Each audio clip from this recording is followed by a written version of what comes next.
Hi guys! Welcome to Starling Channel. Kumusta ang lahat? Napakainit din ba din sa inyo? Tingnan nyo naman dito sa amin talagang tirik na tirik si Haring Araw at nakatapat pa dito sa aking tindahan.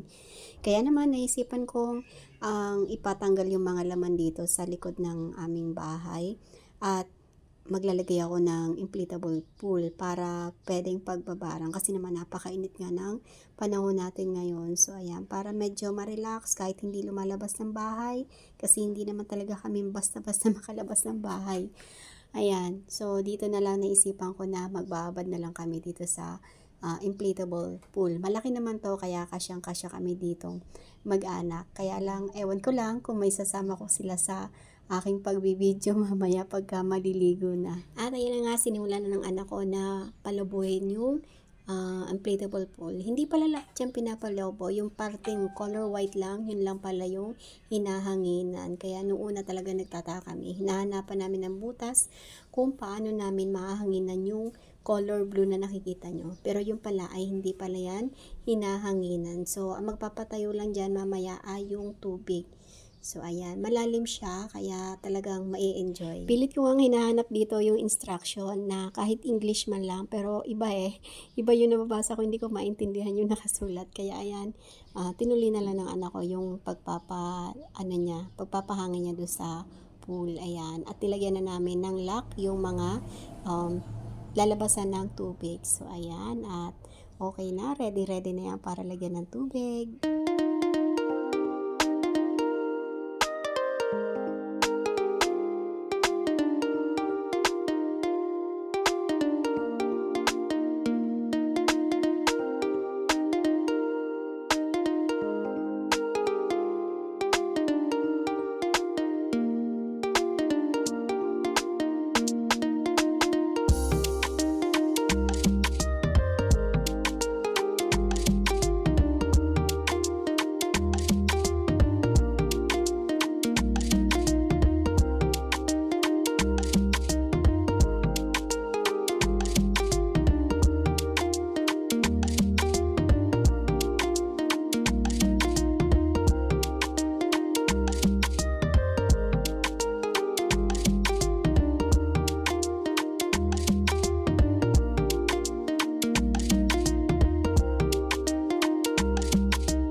At ayan na nga, may nauna ng isang bata.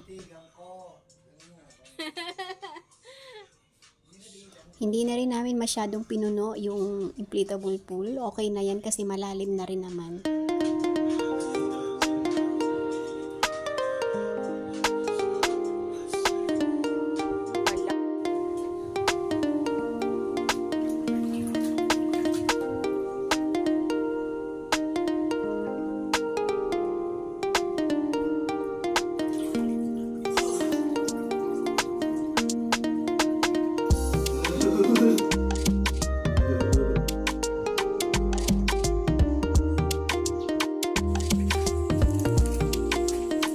At ayan, nag-uurong naman si kuya ng aming pinagkainan. At ito naman may dala akong chlorine para ilagay dyan sa pool. At binudbud ko nga isa-isa dyan. At sa wakas, makakapagbabad na ako. Nagtataka lang ako, ang dami kong mga videos na akala ko nag-record, hindi pala. Yan, nakakalungkot tuloy.